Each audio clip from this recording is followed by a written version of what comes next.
Bismillahirrahmanirrahim. Assalamualaikum warahmatullahi wabarakatuh. Alhamdulillahirabbil alamin wa bihi nasta'in wa ala umurid dunya waddin. Wassalatu wassalamu ala asrafil anbiya'i wal mursalin sayyidina wa maulana Muhammad wa ala alihi wa ashabihi wa man tabi'ahum bi ihsanin ila yaumiddin. Amma ba'du. Kita bersyukur kepada Allah Subhanahu wa taala dengan mengucapkan alhamdulillahirabbil alamin, dan selalu kita bersalawat atas Rasulullah sallallahu alaihi wasallam dengan mengucapkan Allahumma shalli ala sayyidina Muhammad wa ala ali sayyidina Muhammad. Teman-teman dimanapun antum berada, semoga antum selalu sehat dan melindungi Allah Subhanahu wa taala, dan semoga juga keluarga di rumah selalu dalam melindungi Allah Subhanahu wa taala. Semoga setiap langkah yang kita lakukan, setiap apapun yang kita kerjakan, selalu dirahmati dan diridai oleh Allah Subhanahu wa taala. Oke, teman-teman. Di sini saya akan bacakan satu ayat di dalam Al-Quran yang pastinya teman-teman semua sudah pasti tahu ayat ini, karena ayat ini cukuplah terkenal. Bahkan bukan cuma kita, orang yang baru mendengar saja bisa menghafal ayat ini, yaitu di dalam sebuah surat yang bunyinya begini: فَبِأَيِّ آلَاءِ رَبِّكُمَا تُكَذِّبَانِ.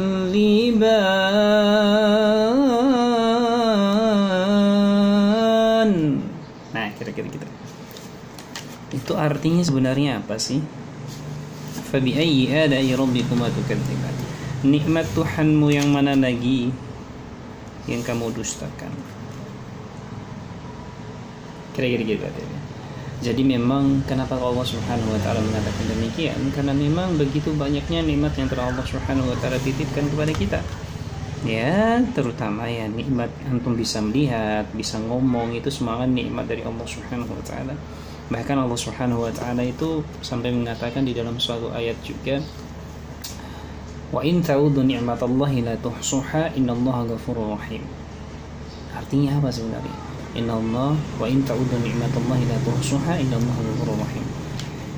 Artinya Allah Subhanahu wa taala mengatakan di sana, jika kalian menghitung nikmat yang telah Allah Subhanahu wa taala, kita tidak akan pernah mampu untuk menghitungnya. Intinya gitu sih artinya. Kita itu tidak akan pernah mampu untuk menghitung nikmat yang telah Allah Subhanahu wa taala titipkan kepada kita. Karena begitu banyaknya, Allah Subhanahu wa taala langsung memberikan statement di sana, kita tidak akan pernah mampu untuk menghitung nikmat yang telah Allah Subhanahu wa taala titipkan.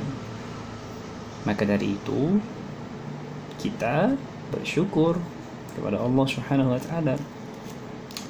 Kalau antum tidak bersyukur, ya sama saja seperti antum adalah orang yang tidak tahu terima kasih. Jangankan kepada Allah Subhanahu wa taala, kepada sesama manusia ya, habdu minan nas ya. Ketika kita diberikan sesuatu kepada manusia, atau mohon maaf, ketika orang lain memberikan sesuatu kepada kita, kita apa yang kita ucapkan? Terima kasih. Itu yang kita lakukan. Dan ketika kita pun memberikan sesuatu kepada orang lain tersebut mengucapkan apa? Terima kasih juga. Tapi ada sesuatu hal yang sangat luar biasa. Ketika kita ataupun orang lain memberikan sesuatu, dan kita hanya mengatakan terima kasih atas pemberian itu, tapi lihatlah Allah Subhanahu wa taala itu berbeda dengan manusia, berbeda dengan kita makhluknya. Ya memang Allah Subhanahu wa taala tidak bisa disamakan dengan yang lain. Allah Subhanahu wa taala itu ada dalam satu ayat lagi yang sangat luar biasa sih. Saya yakin teman-teman juga bisa menghafalnya. Bahkan mungkin sudah hafal di luar kepala kayak ini. Soalnya saking gampangnya dan sering sekali dibawakan oleh ustadz-ustadzah ketika menyampaikan atau berdakwah biasanya gitu. Apa sih ayatnya? La in syakartum la azidannakum wa la in kafartum inna adzabi lasyadid. Tahu kan? Gampang kan ayatnya. Dan itu luar biasanya, itu mudah sekali untuk dihafal. La in syakartum la azidannakum wa la in kafartum inna adzabi lasyadid.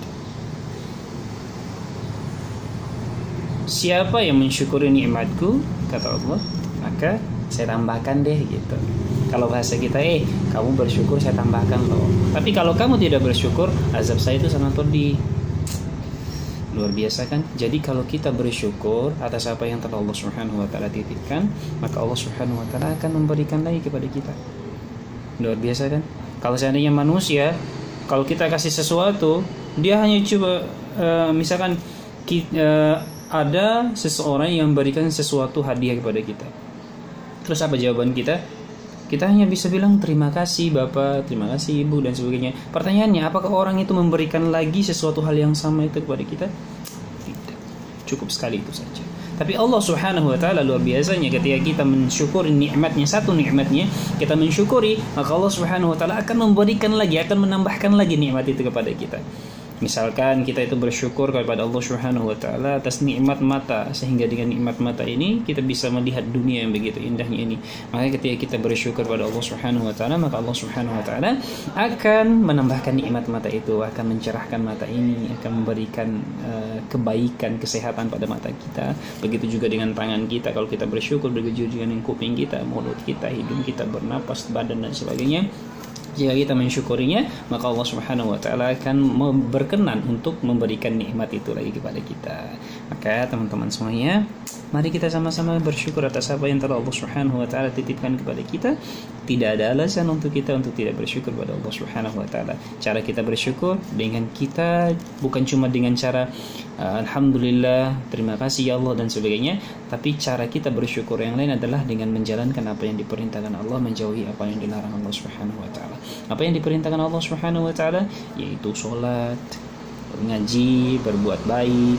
Itu semua cara kita itu bersyukur kepada Allah Subhanahu wa taala. Hindari sesuatu yang dilarang Allah Subhanahu wa taala, seperti zina, yaitu bukan cuma zina itu jangan diartikan cuma zina itu melakukan hubungan yang terlarang antara laki-laki dan perempuan sebelum nikah, bukan cuma itu. Tapi zina itu bisa zina mata, bisa zina mulut, bisa zina tangan dan sebagainya. Zina mata misalkan kita melihat sesuatu yang bukan menjadi hak kita, misalkan ada yang bukan mahram kita, ada yang jalan di depan kita, ya udah setelah melihat mungkin ia langsung nundukkan pandangan, karena kenapa? Itu bukan hak kita. Karena itu bukan hak kita. Yang memiliki hak atas diri perempuan itu adalah suaminya dan diri dia sendiri, dan terutama adalah Allah Subhanahu wa taala. Kita tidak punya hak atas diri dia kecuali kita menikahi perempuan tersebut. Itu sih. Jangan sampai melakukan sesuatu yang tidak disukai oleh Allah Subhanahu wa taala. Ingatlah teman-teman, kita itu hidup di kolong langitnya Allah Subhanahu wa taala. Kalau kamu atau kita tidak suka dengan apa yang diperintahkan Allah, apa yang atau apa yang menjadi peraturan Allah Subhanahu wa taala, ya udah cari kolong langit yang lain aja. Susah banget. Tapi cari kolong langit yang lain di mana lagi? Memang ada ya kolong langit yang lain lagi selain kolong langit ini? Dalam suatu negara saja ada peraturan, dalam suatu desa ada peraturan, dalam suatu kecamatan ada peraturan, dalam suatu RT ada peraturan. Jangan itu loh terlalu besar. Dalam suatu rumah, dalam satu keluarga itu ada peraturannya yang harus kita jalani. Misalkan pulang jam 9 malam, jam 10 sudah pada tidur, jam 3 sudah pada bangun sholat tahajud, harus sholat subuh. Itu peraturan. Itu dunia saja, kita manusia biasa saja membuat peraturan demikian. Bagaimana dengan Allah Subhanahu wa taala memiliki alam semesta ini? Bagaimana caranya? Ya harus memiliki peraturan juga. Dan kita harus melaksanakan peraturan itu. Kalau kamu tidak mau melaksanakan peraturan itu, ya tunggu saja. Boleh nggak melakukan suatu keburukan atau melakukan suatu misalkan zina seperti tadi? Ya boleh saja, mau lakukan. Tetapi ya tunggu saja waktunya pembalasan. Ya. Karena setiap apa yang kita lakukan akan kita pertanggungjawabkan. Itu kapan? Dan itu pasti akan kita alami. Maka dari itu, sebelum pertanggungjawaban itu datang kepada kita, maka yang kita harus lakukan adalah melakukan semaksimal mungkin, sebisa mungkin yang kita bisa, melakukan apa yang diperintahkan Allah, menjauhi apa yang dilarang Allah Subhanahu wa taala. Kata Rasulullah SAW dalam sebuah hadisnya dalam kitab Arba'in Nawawi, saya pernah baca di sana, bahkan Nabi SAW mengatakan, jangan apa yang saya larang kalian harus ikutin. Intinya seperti itu. Jadi apa yang dilarang oleh Rasulullah SAW ikutin saja. Tapi kalau misalkan apa yang diperintahkan oleh Rasulullah SAW, lakukan semaksimal yang kalian bisa. Luar biasanya kan. Jadi apa yang dilarang, pokoknya setiap yang dilarang itu pasti tidak baik deh. Makanya kita itu disuruh untuk tidak melakukannya. Tapi ketika Nabi SAW mengatakan lakukan apa yang diperintahkan, maka Nabi SAW mengatakan semaksimal mungkin, semampu yang kalian bisa. Misalkan sholat tidak mampu berdiri, ya udah duduk. Kalau tidak mampu duduk, ya udah berbaring. Kalau tidak mampu berbaring, ya isyarat mata, ya apa dan sebagainya. Itulah nikmatnya Islam. Kalau misalkan kita tidak mampu sekarang hijrah dengan totalitas, dengan setiap hari harus ke masjid bagi laki-laki karena tidak terbiasa dengan hal tersebut, ya jangan. Kalau buat saya pribadi, ya jangan langsung lah, karena susah untuk merubah suatu kebiasaan itu. Jadi kalau misalkan seandainya tidak pernah sholat, misalkan ya udah sholat maghrib aja dulu deh. Yang penting istiqomah maghrib. Setelah itu maghrib, setelah itu nanti tambah isya, maghrib isya. Setelah maghrib isya sudah selesai, tambah subuhnya kan masih susah. Ya udah zuhur, tambah zuhur, terus maghrib isya zuhur, ditambah satu-satu sampai kita itu merasa nyaman, baru kita laksanakan semuanya. Setelah kita laksanakan semuanya, kan tadi itu kan baru di rumah. Baru kita pindah ke masjid bagi yang laki-laki, ke masjid. Jadi gitu. Jadi yang penting kita itu continue aja terus. Jangan sampai ketika kita melaksanakan black langsung semuanya kita kerjakan, takutnya nanti cuma bertahan sebulan 2 bulan selesai. Itu sih yang ditakutkan. Tapi itu dari saya. Tapi kalau seandainya teman-teman mampu melaksanakannya langsung, tambah bagus. Oke teman-teman, itu saja cerita dari saya. Bukan cerita sih, saling mengingatkan lah dari saya lah.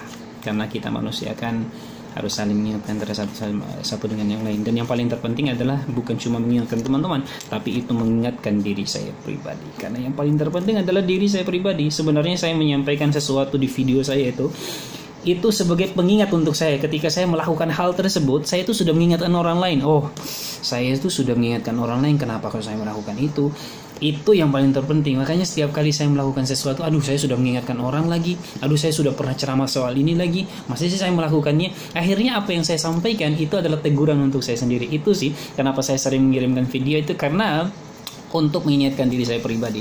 Nah, bagi teman-teman kalau ingin mengambil konsep itu sama seperti saya, bagus teman-teman. Jadi kalau misalkan teman-teman ingin merubah diri lebih baik lagi, bagusnya ya konsepnya mungkin seperti yang saya lakukan.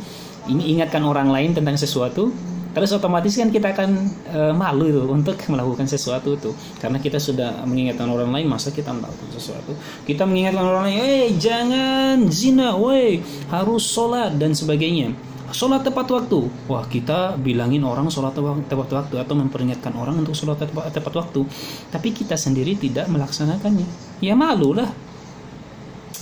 Gitu sih teman-teman. Itu saja. Terima kasih ya. Assalamualaikum warahmatullahi wabarakatuh.